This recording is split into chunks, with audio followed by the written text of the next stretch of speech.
So what compelled me to come today was that I really wanted to pay respect and homage to John McCain. I think that regardless of your political affiliation, I totally agreed with Governor Doug Ducey. You can't think about our beautiful state without thinking about him. And not just to pay respect to John, but to his family as well. I mean, they're true Arizonans through and through. I'm a big fan of his wife and his daughter Megan. I think that what I love about John McCain and everything is that he represented Arizona in a way that united people. And I say that because I think that as an LGBT Arizonan and American, not only did he have a good track record, but he unified people, even of different political affiliations and everything like that, which is what I loved. I mean, like I said, I may not have always agreed with him and his family, but what I do agree with is the fact that I think he always had the best interest of our beautiful state and Arizonans at heart. And he wasn't afraid to say that. And he was one of the last, politicians where I loved that he and his family were always very diplomatic, and they could always disagree about things, whether it was politics or say a state law or federal law, without being disagreeable. And I think that that's something that's very rare nowadays. So, yeah. Have you ever met him, or did you ever totally. meet him? All the time. Do you have any stories or? So what I love is that I actually went to his political rally when he lost. I was at the Phoenician when he lost the presidency. So I remember meeting him there, and then I met him when he was campaigning all throughout Arizona and stuff like that.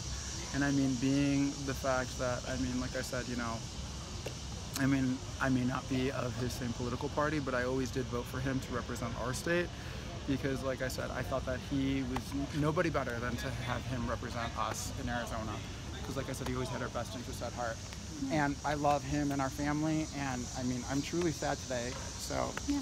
That's why I wanted to come, Yeah. So, definitely. Are you anticipating any kind of feelings or any kind of, idea of what you're going to feel when you see the casket? I think that because, to be perfectly candid, I've been holding back tears because it feels like surreal. And what I love is that, I'm anticipating that hopefully that I won't cry, but I have been holding back tears because it really is a loss. Not just for our country, but I think for all of Arizona, and that's hard for me. Like I said, I'm a big champion of not just him, but his family, and I feel for them. Like when I saw his daughter cry, I almost cried. To see her at our state capitol, in my hometown and everything, you can't help but feel for them. It's truly not just a somber moment, but a moment of loss for anyone that truly appreciated him and for all of us from the Grand Canyon State. This is so sad. Like this.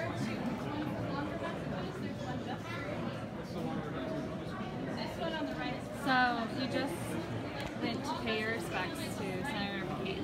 Yeah. Can you describe that experience for me and what you were feeling when you walked into that room? Honestly, I think I was trying to hold back tears because it still feels so surreal. But the experience in that room, it was indescribable. I think it just showed what a great American hero he was. This is an honor bestowed upon very few people to be able to lie in state at the U.S. Capitol. It's hard to describe and put into words, but one of the things I was remembering about John McCain is that I felt a connection to him, both being able to travel back and forth between home in Phoenix and DC all the time. So I felt very honored because I would run into him whether he was at home, or even here in DC at his place in Crystal City, like I said, shopping at Shoppers. He was just such a humble, down-to-earth man.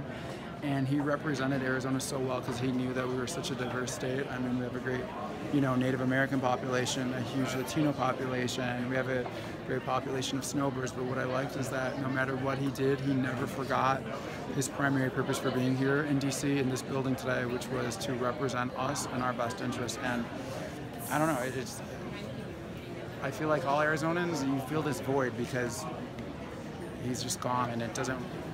Like I said, we love his family, irrespective of your political affiliation or anything like that. There's just a void, and right now it's kind of even hard to fight back tears now because even though I wasn't related to him, I felt connected to him because he was a beautiful man, and that he and his family were one of the few things that could unite Arizonans. So. Yeah. We talked about this earlier, but for people our age, he's all we've known. Exactly. He's the only senator that we've felt any kind of connection. He was always a senator for all of our lives in Arizona, and so, I said, he's all we know. So what are we going to have now? You know, I mean, especially with this upcoming political season, that means we're going to have 2 brand new senators. So, I mean, it's going to be an interesting time. But what I loved is that, like I said, he was always a respectful person and, you know, just a good man that I thought it was hard not to like John McCain. I mean, especially whether you were an Arizonan or whether you were from another state. Like, everyone knew who he was, and he brought notoriety to our state, whether it was because he ran for president or anything. I think he was one of the most well-known senators, and he just had an eloquence to him that I loved. And I don't know, it's just still weird. It feels so surreal. So.